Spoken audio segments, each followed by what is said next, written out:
Good afternoon, everyone. My name is Mireya Solis. I'm the director of the Center for East Asia Policy Studies at the Brookings Institution. Thank you for joining our panel discussion today on the future of Taiwan. In January 2024, the people of Taiwan will elect a new president who will need to define priorities and confront several challenges in both the domestic and international arenas. This new president will need to navigate ongoing cross-strait tensions while keeping up with domestic policy issues on the island. Moreover, the United States will have its own election later in the year with its own implications for U.S.-Taiwan relations. We're lucky to have such a distinguished panel of experts to help shed some light on what the future holds for Taiwan. Moderating the discussion is my colleague Ryan Haas, the Good Chair in Taiwan Studies at Brookings, who is also joined by Brookings non-resident senior fellow Richard Bush and a GMF director of the Indo-Pacific program, Bonnie Glaser. The three of them have just published a new book titled U.S.-Taiwan Relations, Will China's Challenge Lead to a Crisis?, which lays out the past, present, and future of Taiwan. In a shameless act of advertisement, I should let you know you can pick up a copy right at the bookstore or at any online realtor of your choice. Also on the panel is Shaylee Rieger, the Brown Professor of Asian Studies and Vice President for Academic Affairs and Dean of Faculty at Davidson College in North Carolina. Last but certainly not least is Carrie Stempelman, Research Fellow at the Hoover Institution and the manager of the project on Taiwan in the Indo-Pacific region. He is also a lecturer at the Center for East Asian Studies at Stanford University. Following this conversation, we'll open the discussion to the audience for questions and answers. A quick reminder that we are live and on the record. For those watching the program virtually, if you would like to submit your questions, please do so at the email events@brookings.edu or on Twitter using hashtag #TaiwanFuture. Ryan, over to you. Thank you, Maria. And thank you all for joining us today. Our plan for the next hour is to look at the Taiwan issue, starting at internal issues, then cross-strait issues, and then Taiwan-U.S. relations, as well as Taiwan's relations with the rest of the world. So it's more or less to take an inside-out approach to examining the Taiwan question. But before we do that, I want to first ask our distinguished panelists a question to help situate the conversation. And that is, in a few words, how close do you think we are to the edge of crisis in the Taiwan Strait? Bonnie, why don't I start with you, and maybe we can work our way down. Thank you, Ryan. Recently, U.S. administration officials have been saying that a crisis in the Taiwan Strait is neither imminent nor inevitable. And I share that view, so I'd like to associate myself with that phrase. I think that we need to understand that there are many variables that could lead to a crisis. And those variables are, of course, Chinese policy, but what shapes and might influence Chinese policy matters too, and that means, of course, Taiwan's policy and U.S. policy. So I think that we should understand that China really does have red lines. We could talk about what those are, but if Taiwan actually declared independence, if the United States were to restore the U.S.-ROC Mutual Defense Treaty or say that we recognize Taiwan as an independent sovereign state, whether or not Xi Jinping believed that the PLA was ready, I think he would be under a lot of pressure to actually use force. But he's not made a decision to do so. In my view, he's not set a hard red line, and of course we wrote about that in our book. And so I think that we are not close to a crisis, and we should start by recognizing that although we could get to a crisis is neither imminent nor inevitable. Richard? I just about always agree with Bonnie, so I'm not going to repeat anything she said. I would say that the prospects for a crisis are low to nil. I mean, one can imagine an accidental clash between a PLA aircraft and a Taiwan aircraft and sort of escalating out of control, but I doubt that that's going to happen. There has been a lot of military activity in the Taiwan Strait. by the PLA. I think that these should be regarded as mainly displays of force and not preparation for the use of force. This is part of a well-designed and calculated strategy on Beijing's part to deploy a variety of coercive measures against Taiwan, not just military by any means. One consequence of this is that the displays of force create anxiety in Taiwan. When American officials and experts talk about the imminence of war as a result, that increases the anxiety even more. So in a way, those commentators are doing the PRC's work for them. Shelley? I guess I'm on the same general tariff with Bonnie and Richard, because I am very excited that my 22-year-old daughter, who is going to be a DC public school teacher in the fall, is going to spend the month of July teaching at a English language school in Taiwan this summer. Great. And that two of my favorite students just confirmed that they will be working at Donghai University for the school year coming up. So apparently I have high confidence that for the next 12 months, everybody's safe in Taiwan. Good. Karis? Okay. Well, I agree with my senior colleagues here. I will rephrase the question a little bit. And the question I often get is, has Xi Jinping moved from a policy of deterring independence to compelling unification? And I don't think we have compelling evidence that he has done that. Another way to put this is, I do not think maintenance of the status quo for the next few years is an existential threat to either Xi Jinping or the CCP. To the CCP, we know it's not, because they've existed since 1949 in power in China without controlling Taiwan, and they continue to exist today in power, and they've actually prospered for the last 40 plus years without controlling Taiwan. So something would have to pretty fundamentally change in the cross-strait relationship to make Taiwan's current status an existential threat to the CCP. So now that we've established that baseline, I want to start working into the internal situation inside Taiwan. And Shelley, if it's all right, I'd like to start with you.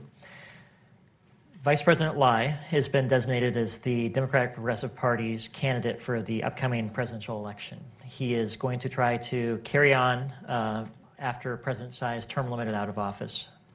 What is the case that he's going to make for why the DPP should continue to maintain its hold on power? So fundamentally, he is going to make the case that Karis Templeman is correct, and the status quo, by which we mean the state of affairs that prevails in the Taiwan Strait today, in which Taiwan is self-governing and autonomous, but not legally separated from China, from the idea of China, although it is not part of the People's Republic of China as a state existing in the world today. It's not under the jurisdiction of the PRC. It is also not fully differentiated from the Chinese nation, that this state of affairs can and should prevail into the future. And I think Vice President Lai, candidate Lai's commitment is that if he is elected, that he will work toward the continuation of that status quo. So as far as cross-strait relations go, never posing any kind of existential threat to the PRC that would necessitate a more energetic reaction than we have seen already, although I agree with Richard that it's plenty energetic as it is.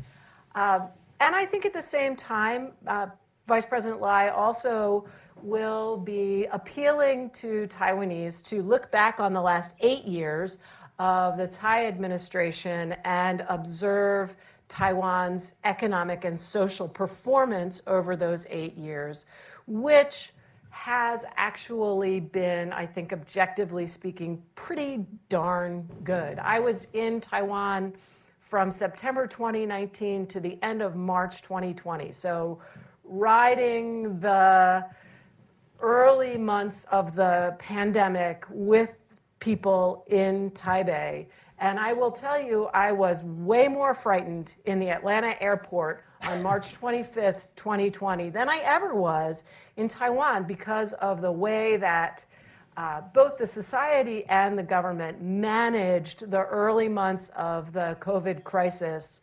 And I think that that is not out of alignment with how the Tsai administration has managed a lot of aspects of Taiwan's economic and social development over these 8 years. So that's not to say that it's a perfect administration, but I think there are accomplishments as well for Lai to offer as evidence that the DPP has done a good job and can continue into the future. So that is the DPP's case. Karas, help us understand what you expect or anticipate the KMT, the Kuomintang's case will be for why they should win the upcoming election. Right. Well, first and foremost, the DPP has now been in power 7+ years. They're the ruling party. They've controlled the legislature. And so anything that you don't like that's happened in Taiwan over the last 7 years is the responsibility of the DPP. Taiwan is a robust liberal democracy. There's freedom of expression, freedom to form new political parties, freedom to make your case directly to the voters. And the KMT, first and foremost, just has to provide a clear and credible alternative to the DPP going forward. And there's an increasing number of people, as we understand in this country, after 8 years in power, it's actually quite difficult to win a third term, especially with a new and untested candidate for the ruling party. And so I don't think you should exaggerate or underestimate the challenge that the DPP actually faces to win a third term. They have more partisans in the electorate, but the KMT, first and foremost, just has to be not DPP. Second, they have to nominate somebody who is not so scary or crazy or unpredictable as to be beyond the pale, and I think they've done that. They've chosen a pretty moderate candidate who's quite popular in Taiwan. And third, the cross-strait relationship has really deteriorated under the DPP's 7 years in power. And so the KMT can, I think, pretty credibly promise that they can restore some balance or a floor under that relationship, restore cross-strait communication, and they're the party that can work with Beijing. And so if you, as a Taiwanese voter, are worried about the possibility of a crisis in the next few years, the KMT can say, well, vote for us. We're the party that will make sure that there's no war. Bonnie, I assume that Beijing has a preference in the outcome of the upcoming election. How, if at all, do you think they will try to exercise influence to shape the outcome of the election? Well, I'll start by saying that I think that the Chinese are not only nervous about Lai Ching-te for reasons of some of the things he has said in the past, his party, of course, in particular, being seen as pro-independence, but also as mayor of Tainan, as he's seen as coming more from the more radical end of the spectrum of his party. They're also uneasy, I think, about Hou Yu-ih. He's Taiwanese. I think he reminds them of Li Donghui. So they don't know him very well. They do know Ko Wen-je because as mayor of Taipei, he did a lot of collaborative things with the mainland for the Shanghai Taipei conferences, meetings that were held. So actually, I sense that they feel more comfortable supporting, if you say supporting with quotation marks, that they would rather see him than the other two. That said, I think that they believe that the KMT, if it comes back to power in the form of Hou Yu-ih, is certainly going to be better from their perspective than the DPP. So China has a growing toolbox of ways that they can, I think, influence Taiwan's elections. That doesn't mean it will necessarily be decisive, but in some ways may be overt, in other words, may be covert. So we know in the past, for example, they have flown large numbers of Taiwanese businessmen back to Taiwan to vote. Of course, when people go in the voting booth, you don't know how they're going to vote. We used to say that the numbers of Taiwanese in the mainland was really uncertain. Some people say 1 to 2 million. Shelley may have a better idea. Nobody knows. But probably during COVID, many of them may have gone back to Taiwan as the situation there was better than in mainland China. But of course, that's one thing they could do. They could fly some people back to Taiwan to vote. But I think more importantly, what I would be watching would be their influencing or attempts to influence the information space. During the last few years, we have seen China really adapt its capabilities to use misinformation, disinformation, which it's always used against Taiwan. Now it's really using globally. It's learned some things from Russia. And I think that's a space where we should be concerned about, particularly promoting a narrative that the DPP has not delivered good governance and the U.S. is an unreliable partner. So I think these messages potentially could resonate, as there's already this narrative about U.S. skepticism in Taiwan, that the United States is an unreliable partner.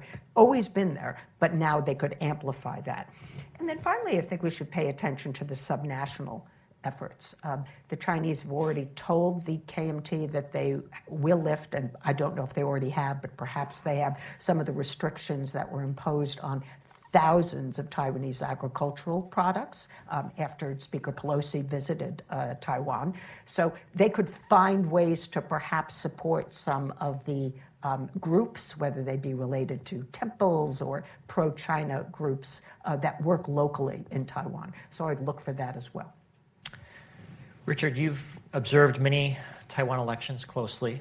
As you look at the landscape of this upcoming election, do you anticipate that the outcome will turn primarily on policy differences, or will it be more driven by personalities and identity-related issues? I certainly hope that the election turns on serious policy issues. As a small d Democrat, I think that what Taiwan voters really deserve at this point is a serious substantive debate over conflicting visions of how to cope with the challenge from the PRC, but also how to address a number of domestic policy challenges.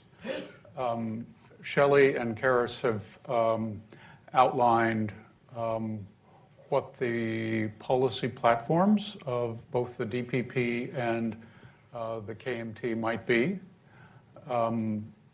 But it remains to be seen if the two parties and their leading candidates can make that the center of the election. What's wrong here? Can you hear me? Okay. But Taiwan is not necessarily known for good substantive campaigns, but all the more reason to have one now. There's one group for which this debate will be important, and that's young people. They're kind of a swing block in Taiwan elections, not only in terms of what they think, but also whether they turn out at all. I'm told that William Lai is not necessarily the favorite, does not necessarily favor William Lai. And because the DPP has done best when it has attracted young people, this will be a challenge for him. There is the possibility that it will be more on identity and personalities for those candidates who don't necessarily see their future lying with engaging in a serious policy debate, then identity and personalities are the alternative. The other factor we have to, that may get in the way of my hope for a substantively competitive campaign is the existence of the third-party candidate, Ko and Ja, and I can't really predict how that's going to play out, but it could complicate things. I want to turn to cross-strait issues, but before I do so, do any of you have any additions or rebuttals you'd like to make to our discussion about Taiwan's domestic politics? I just want to make a recommendation for the Netflix television show from Taiwan called Wavemakers or 人选之人, which is about the inside of a Taiwanese political campaign. And I am afraid that it might substantiate Richard's claim that there is not a whole lot of substance sometimes on the inside. On the other hand, it is a beautiful representation of so many of the types and behaviors, activities, priorities, and challenges that Taiwan's professional political activists face. I think especially for people in Washington who are themselves perpetually engaged in political combat, it's a really great show, and it's like our dissertations on Netflix. So if you want to save time on not reading dissertations, Wavemakers is the way to go. Richard, cross-strait issues. Yes. There's a lot of discussion about Taiwan facing a growing threat, military threat, from China. Why doesn't Taiwan spend more on its own defense? Good question. Let me lay out what the facts are to establish the foundation. Some people use the metric of defense spending as a share of GDP to sort of pinpoint what the issue is. I don't like that metric. I prefer, first of all, defense as a share of total government spending, because that reflects the priority that decision makers place on a particular task. And the interesting thing about defense as a share of Taiwan government spending over the last decade is that it's about 11% every year. 11%. The category that tends to go up is social welfare, and that's connected with the fact that this is an aging society. You would think that in an era where Taiwan's military power is growing, that the defense share would increase. Now it is, okay, let me say that. The other thing you should look at is the absolute amount that is spent on defense, because that is what really counts in the end. It's not percentages, it's the amount. And here the news is a little bit better, that for the last 4 years, from 2017 to 2021, the period of the Tsai administration, the total amount spent on defense has increased by 21.9%, which is a pretty significant amount over 5 years. If you compare that to the 2013 budget year, which was in the middle of the Ma administration, the increase is 26.8%. So there is a deliberate effort on the amount that is going to the military in absolute terms. Whether that money is being spent on the right things is another question. Whether the increase is occurring fast enough to meet the changing threat is yet another question. The one answer to this, I'm sorry, missed one point. Why is at least the share not changing? My answer to that question is that the Taiwan government does not tax its people enough. Taiwan tax revenue as a share of GDP ranges about 12 to 13%, which is pretty low by OECD standards. If defense were the priority that some of us think it should be, maybe it's time for Taiwan leaders to make a compelling case to the public that they need to sacrifice for security. Finally, there is a suspicion in some quarters that the reason that defense doesn't get the priority it should be is that a lot of people in Taiwan assume that whatever happens, if there is a conflict, the United States would come to Taiwan's defense and it would be there on day two. Those are assumptions that are not necessarily valid, but whether the United States acts in that way depends a lot on how the war starts. But it does give people an excuse not to reach into their pockets and spend more for soldiers and weapons and so on. So if I understand your argument correctly, you're basically saying that if the size of the slice of the pie is going to remain the same, then we need to grow the size of the Yes. pie in order to make Yep. sure that Taiwan's defense is resourced the way that it should be. Thank Bonnie, there's a ton of commentary and analysis in the Western press these days about China and China's approach to Taiwan, China's intentions towards Taiwan. How well do you think the Western media narrative is capturing the reality of China's approach and orientation towards Taiwan, and what might they be getting wrong? Well, I think there's lots of things that that the Western media and maybe even including some experts or even maybe in documents that we get wrong.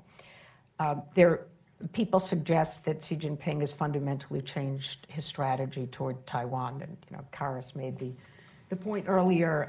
I don't think there's evidence Beijing has abandoned its top priority of deterring Taiwan independence. We can debate how important promoting reunification is, what kind of tools are being used, what the extent to which that is becoming more of a priority, but it hasn't become dominant. Xi Jinping, even the rhetoric, they use the term, peaceful development across the Taiwan Strait created by Hu Jintao. So I think there's that we get, or some people get wrong. The statement that really China has already concluded that time is not on its side, that it has already abandoned, peaceful reunification. Peaceful, of course, includes coercion. We need to understand that. But I think that that's wrong, and that the claim that China has now set a deadline for reunification, I think is also wrong. So those are a few examples. But I'll name one more that I think is really important, and that is the belief that some people have that the PLA itself thinks that it is ready to take over Taiwan by force. Now, we don't know what the PLA is actually telling Xi Jinping. If asked, certainly they will go if they have to, but if they are asked, are they ready? I mean, no military ever thinks that it has enough capability to achieve its missions. But there is a large body of evidence that we see in China's official media, military and party media, that indicates that their civilian and uniform leaders recognize that there's significant shortcomings in warfighting and command capabilities of the PLA. And they talk about things like the 2 incompatibles, the 5 incapables, which I won't go through. But essentially, they're stating that the PLA's level of modernization doesn't meet the requirements for winning local wars under what they called informatized, conditions, and that its military capability doesn't meet the requirements of carrying out their missions. So I think this is something that that people who study the PLA understand, and it should be conveyed, I think, more to our public and non-experts, that the PLA itself does not think that it's capable yet of seizing and controlling Taiwan. Karis, there's often a lot of discussion about the young generation in Taiwan having an identity that is separate and apart from China, not having a lot of exposure or experience with China itself, and that this could create over time a widening gap across the Taiwan Strait. How do you think about the role of identity in informing cross-strait relations these days and also going forward? Yeah, so identity, national identity, the question about whether you're Taiwanese or Chinese or both has traditionally been one of the most important drivers of voting behavior in Taiwan. And so if you identify as Chinese or Chinese and Taiwanese, you tend to vote for the blue camp. And if you identify as just Taiwanese, you vote for the green camp. Now everybody under the age of 30 basically identifies as Taiwanese. That's if you ask a very kind of blunt binary question. If you ask, though, under different circumstances, they may shade towards Chinese in some circumstances and shade towards Taiwanese in others. And so I think the kind of standard trend that probably many of the people in this room have seen, where Taiwanese identity is just rising and rising forever, is less and less useful as an indicator of voting behavior going forward. Everybody in Taiwan under the age of 30 has come of age in a liberal democracy. They've come up under a similar education system where the PRC was this thing over there. It wasn't Taiwan. But they're also coming up of age in a situation where Taiwan's deeply integrated with the PRC economy and where there's economic opportunities over there for them. And so it's a much more pragmatic electorate than certainly the oldest generation in Taiwan, where that question was really much more kind of existential and determinative. Now I think it's, I would focus much more on the policy question of, do you want closer economic ties with the PRC, or do you want to balance against the PRC with closer ties to the U.S.? And so I would prioritize or play down the national identity question and actually play up some of the more concrete policy questions at this point. Shelley Kars was just talking about economic connections across the Taiwan Strait. I think that Beijing has long relied upon deepening economic integration to provide a certain gravitational pull to pull Taiwan in its preferred direction. How salient do you think that is going forward, and do you think that Beijing will continue to place its bets on the idea of economic connections providing gravitational pull going forward? Yeah, so there's always been a kind of two sides to the economic relationship. One is the more instrumental side, where actors in the PRC are trying to use economic ties to gain leverage over Taiwan, or to woo support from Taiwanese because they have some economic opportunity or benefit. At the same time that folks in Taiwan are also trying to sort of operationalize these economic ties in various ways. And then there's the other dimension, which is just business. And I think what we have seen over time is that it's really hard to use the economic relationship in an explicitly political way. So Bonnie talked about, shipping Taiwanese business people back from the mainland to Taiwan to vote in an election. But at the end of the day, you don't know who they voted for. You might have just paid a couple thousand people to go vote for, the side you were not favoring. And in very short order, Taiwanese business people figured out that there's nothing to be gained by being openly political. It poisons you in Taiwan, and it poisons you in the mainland. So they've gotten very good at least appearing in most cases to be apolitical. What I think has always driven the relationship, the economic relationship, is business and economics and money and opportunity, and the inherent logic of Taiwanese companies going to the mainland to do those parts of their manufacturing process where the PRC labor and tax and other and the ecosystem in the PRC is good for certain things.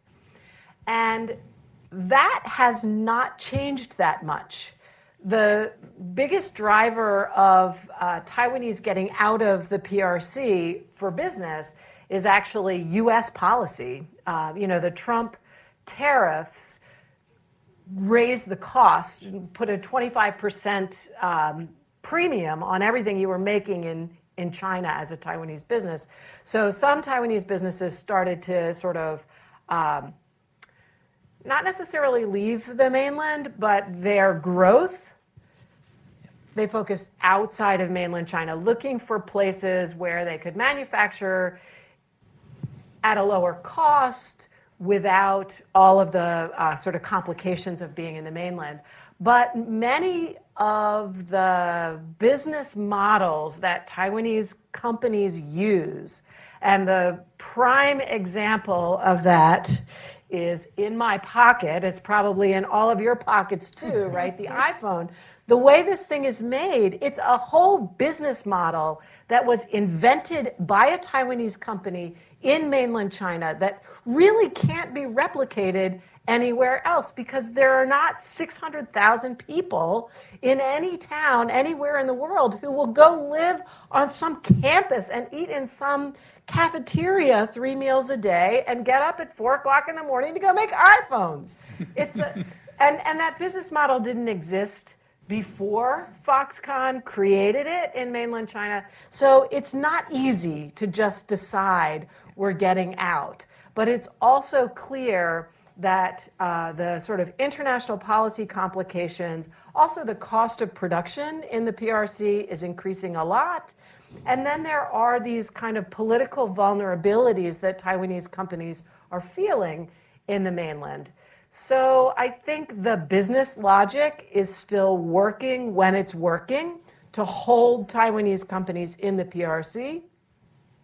But the idea that that's going to have a big political overhang or benefit to Beijing for enticing Taiwanese to prefer unification over the status quo, I don't see that happening.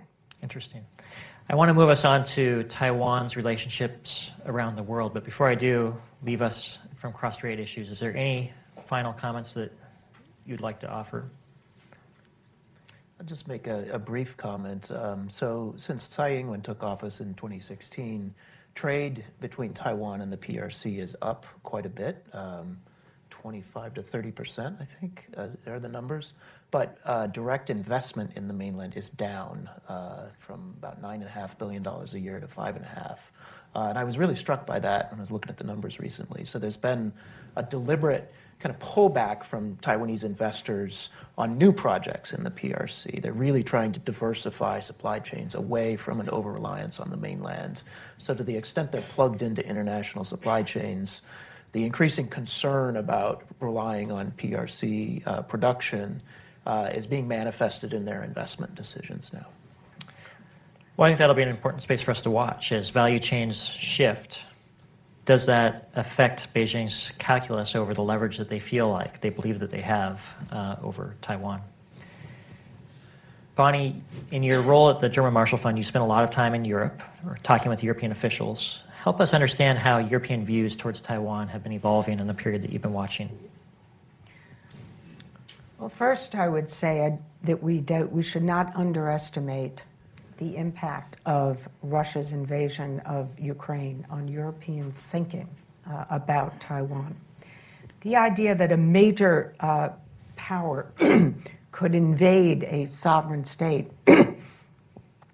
again after what had transpired in Europe in the last century. This was really a wake-up call for Europeans. And many of them, as many people around the world, didn't expect that Putin would do so because he acted irrationally. And now people say, well, maybe even if we think that Xi Jinping should understand the risks, that maybe he will act irrationally.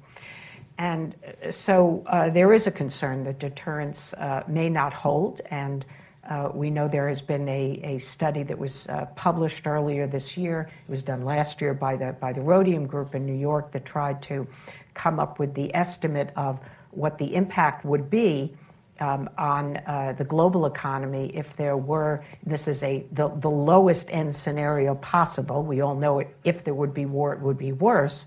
But they take the scenario of just PRC blockade around Taiwan with no shots having been fired, and calculate that the impact on the annualized impact on the global economy would be over $2 trillion.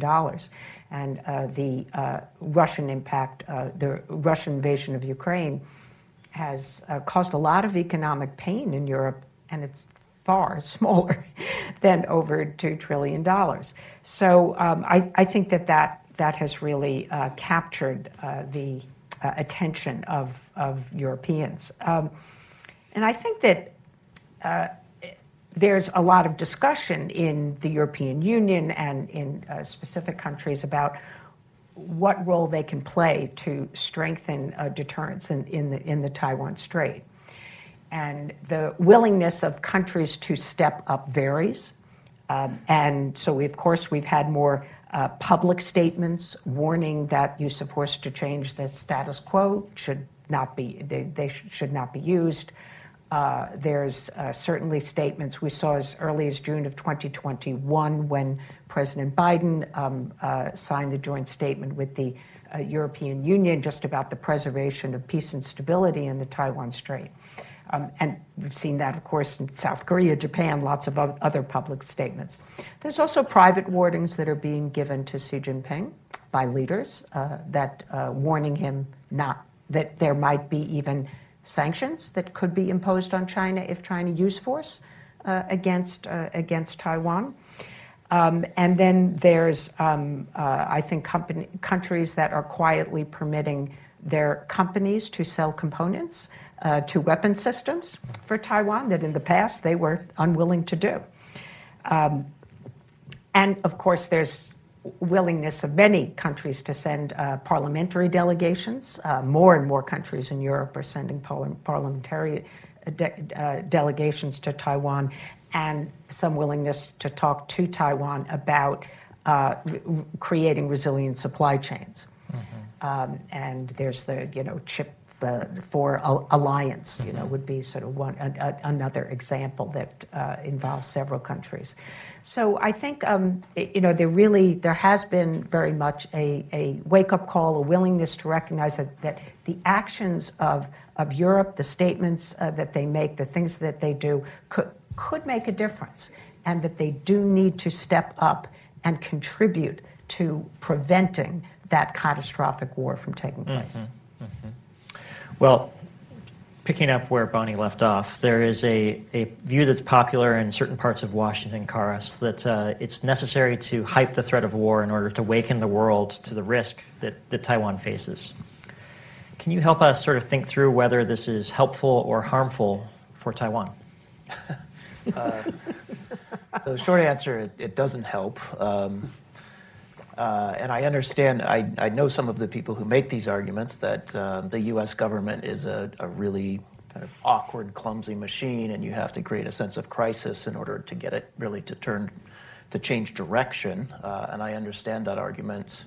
But the people who make this argument don't usually think about the impact on Taiwan in the short run, and they don't think about the impact on kind of understanding of the kind of trends in cross-strait relations in the long run. And I worry that by hyping the threat of a PRC invasion of Taiwan, you're actually doing, in some sense, the CCP's work for them.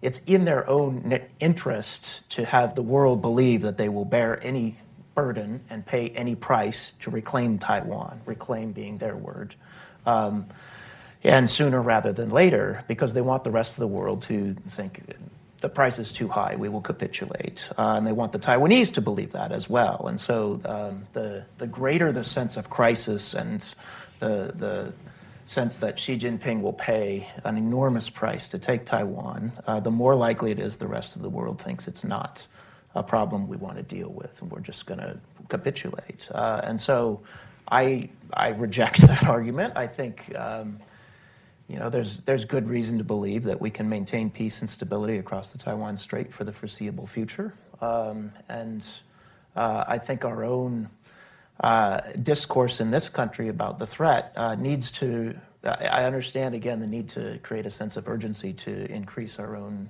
readiness and increase the readiness of the Taiwanese. But we also need to be aware of the narrative consequences in Taiwan. And the last thing I'll say is the impact on the upcoming election. There have been people who've asserted that there may be a war over Taiwan as soon as 2027 in the U.S. That's actually a fairly common talking point in some circles here. 2027 is within the term of the next president of Taiwan. And so if you really believe that as a Taiwan voter, and you think war is coming unless we choose the right candidate, you've just made a case for electing a KMT candidate as the next president. And I don't know if the people here in the U.S. making this argument are fully aware of the potential impact on Taiwan's domestic politics. Well, Karis just observed the possibility of a KMT candidate winning the next election. Congressman McCall has warned publicly about the risk of a KMT candidate winning the next election, suggesting that the KMT candidate will be beholden to Beijing. Richard, how concerned should we be about this prospect, and how should U.S. leaders be thinking about and talking about Taiwan's upcoming election? Well, I was really disappointed by Congressman McCall's statement. The KMT is a really complicated institution. It has a long history. It's a bunch of factions, but it's also accommodated itself to Taiwan's democratic system. It knows that it has to get at least a plurality of votes in a 3-person race and over 50% in a 2-person race. And so it has to accommodate to the preferences of the Taiwan public and not to the preferences of the Communist Party in Beijing. So based on that analysis, I don't think the United States should be worried if the KMT candidate becomes president, nor should we be worried if somebody else is elected. Our position for a long time, going back to the 2000 election at least, is that it's not for us to decide who should be the leader of Taiwan. It's the Taiwan voters. And we will respect that outcome. We will try as hard as we can to work with whomever the Taiwan voters pick. What is important for the United States is how the elected leader in Taiwan defines Taiwan's interests and acts on that definition, and whether that leader's approach coincides with how U.S. leaders define their interests in East Asia and the Taiwan area. If there's a good overlap, and assuming good communication, there's no problem. If there is some divergence, we have plenty of ways to talk about it. I think we should have confidence in the U.S.-Taiwan relationship and the ability of leaders in both places to work well together in support of peace and stability. Shelley, Taiwan has become a rival to Israel as attracting the most congressional visits. And as more and more leaders of Congress and prospective presidential candidates choose to travel to Taiwan, what advice would you give them on how to think about, talk about, observe, and understand what's going on in Taiwan? My advice would be stop talking and start listening. They go to Taiwan and they make speeches. Why do you go to Taiwan to make a speech? You can make a speech in your home district. You want to go to Taiwan, what you should be doing in Taiwan is you should be seeing who is there, who are these actual human beings with complex interests and beautiful stories and deep moral lives. And you should be asking yourself, my God, how can I protect these people? Not pontificating about how Taiwan is somehow standing between the US and China and an instrument to be used, an object to be deployed in pursuit of US competition or even confrontation with the PRC. So, I think if they feel the need to go to Taiwan, they should make use of their time there to actually learn something about the place and not simply reinforce their pre-existing notions in which Taiwan is not a real thing. It's just an object toward some other goal. Sometimes it's competition with China, and sometimes, as far as I can tell, it's just simply showing some kind of toughness in U.S. domestic politics. Well, that's a powerful statement, and I think it's very good advice. With that, I want to preserve time for you all to ask questions to our panelists. We have 10 minutes left. If anyone has a question, please raise their hand. May we take this question first from the lady with the pink shirt? Thank you. My name is Si Hui from the World Bank Pension, and we talk with the fund managers quite a lot. And today we didn't really touch upon one company, very important company, the Taiwan Semiconductor. And this is a leading company in the chips industry. But to be honest, on the company level, they don't have incentive to build factory in Arizona here, but they eventually did because of the pressure from the U.S.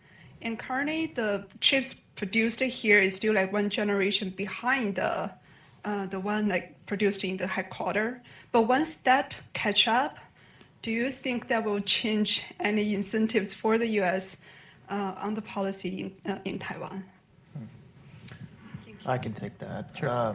So I want to use this. Thank you for the question. I want to use this opportunity to plug a report that the Hoover Institution is doing on this exact question that's going to come out in about 2 months now on semiconductors and U.S. interests and Taiwanese security. One of the big takeaways from that report is that the TSMC's investment in the United States, I'll just note, it's driven as much by their own customers' demands as it is by incentives that the U.S. has provided. So Apple, for instance, is not particularly excited about having their entire supply chain reliant on factories within Taiwan. And so TSMC is also responding to customer demand to diversify a bit. The other point I'll make is that long before TSMC even existed as a company, and even 10 years ago, I studied Taiwan for my entire career. I didn't know what TSMC was 10 years ago. I'd never heard of it. Long before it existed, Taiwan was still a critical security interest of the United States. The U.S. got involved in effectively the end of the Chinese Civil War in June 1950, and we've been there ever since. And so the U.S. interest in seeing Taiwan develop and prosper and remain secure far predates TSMC, and it will probably continue far past the time that TSMC is a distant memory. I don't think TSMC is going to be around forever.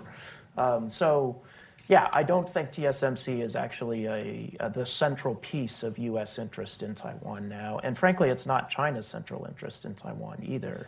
The Taiwan-China confrontation far predates TSMC, and it will probably continue past. I think that's very well said. I would just add to it that we had a congressman recently suggest that the United States should blow up TSMC if China were ever to invade. And it's a Democratic congressman from Massachusetts. And that doesn't disincentivize China's interest in Taiwan. All it does is poison the U.S.-Taiwan relationship. So this type of sort of uninformed loose talk by elected leaders is really harmful. Add that to the list of things that are misunderstood. Ambassador Burkhart, former AIT chairman. There's a question about the election and the economic factors. There have been some reports talking about drop in GDP in Taiwan. Was it the fourth quarter or the first quarter? Compared to a year earlier, and that might have an effect in the election. And that youth employment is down, youth unemployment is way up. Ko-Wen-je appeals a lot to young people. Looking back historically, I guess 2016 and some other years when the party in power had these kind of problems, unemployment, youth unemployment, GDP down, the party out of power tended to win. These are just random observations of recent articles, but they're intriguing. Any comments? Yeah, I have thoughts. I'm glad you raised that because I forgot to make that point. But yes, fourth quarter of last year, first quarter of this year, both saw a decline in GDP. So Taiwan is technically in a recession right now. That's a bad place to be if you're an incumbent party asking for voters to return you to a third term in power, right? So yeah, I don't want to overstate the point, but the DPP is facing some serious economic headwinds. And this may just be a short-term blip. They may come back up, but I think that's a challenge. Low wages have been a consistent problem, and now the DPP ran on criticism of the KMT's economic policy 8 years ago and swept into power. Some of those same problems still exist today, and the KMT can just turn the same playbook around and use it against the DPP. So I think there's a lot of economic challenges that are overshadowed a bit by the cross-strait tensions that may actually be decisive for younger voters especially. Shelley, Richard, Bonnie, do you have anything you would like to add to that? No, it's a really pro-business society. It's a really pro-business state. That's why the taxes are low. That's why the wages are low. You know, it's very, very, very hard to make policy and to push through legislation that is what we would call progressive on economic issues. One other thing to note about youth, you know, the people often think of the DPP as the party of the youth, but for many young people, the DPP's been in government as long as they can remember. Yeah. And so the DPP has taken on the kind of identity as the status quo party, not like cross-strait status quo, but just like they've been in power forever. So the KMT might not feel like young and fresh to us, but you know, if you're 25 and Tsai Ing-wen's been president since you were in middle school, the KMT actually might feel young and fresh to you. All right.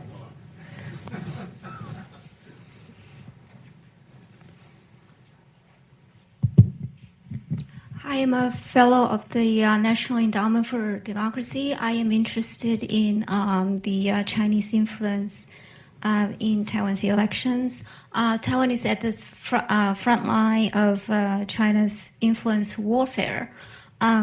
So its objective is very clear, which is to promote unification and discredit independence views.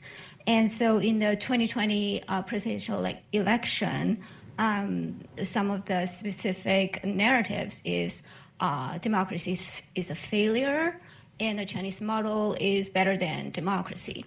And so the 2024 presentation is only 7 months away. So what do you think China will do to manipulate the public opinion in Taiwan, and what can Taiwan do to push back the Chinese influence in this regard? Thank you.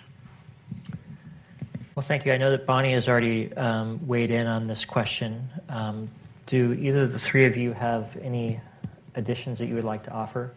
We have only a couple minutes left, so we may take one more question. Richard? Just briefly, I mean, aside from whatever the PRC might be doing sort of below the surface, I think that there will be a sort of larger message that is conveyed in one way or another, and that is that Taiwan has a choice. It can keep the DPP in power and suffer the problems and coercion that they've experienced over the last 7+ years. If that's what they want, so be it. Or they can say there's a different way, that through engagement with the mainland, through emphasizing what the two sides of the strait have in common rather than what their differences are, that's another outcome. And they're not explicitly saying vote for the KMT, and they may not want to say that, but they're certainly saying don't vote for the DPP. Well, I think that sharpens the philosophical divide that is going to define the upcoming election, or that may. There's one question here. We have 1 minute left, so we'll be very brief. Thank you. Jeff Steele with the American Legion. The new Chinese ambassador arrived in the United States this week. Any observations on what to expect from him as opposed to the prior ambassador who is now the foreign minister? Thank you.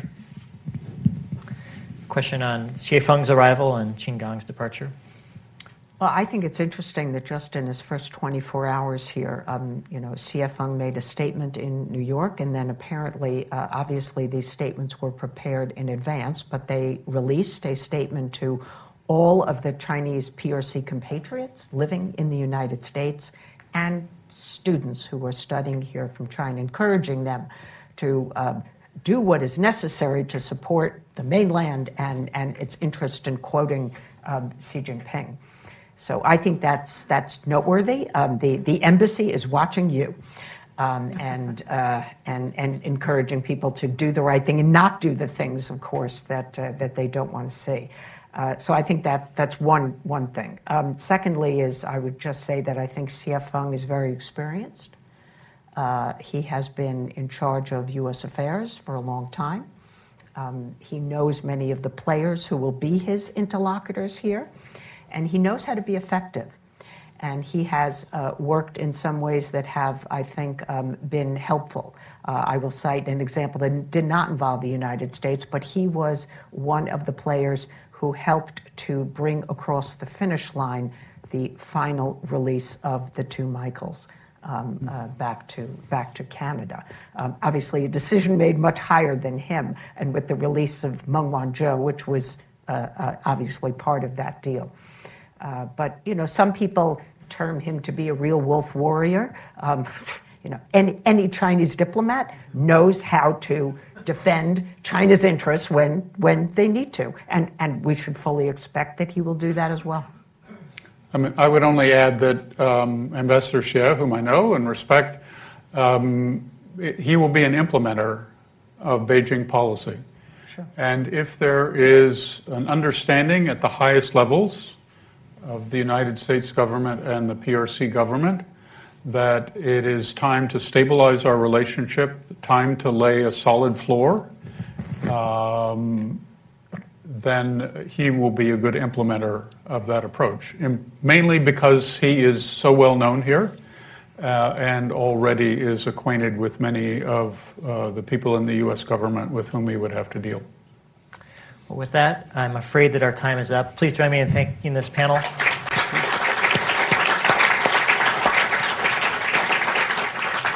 Thank you all for joining us. What are your two students going to be doing at Donghai?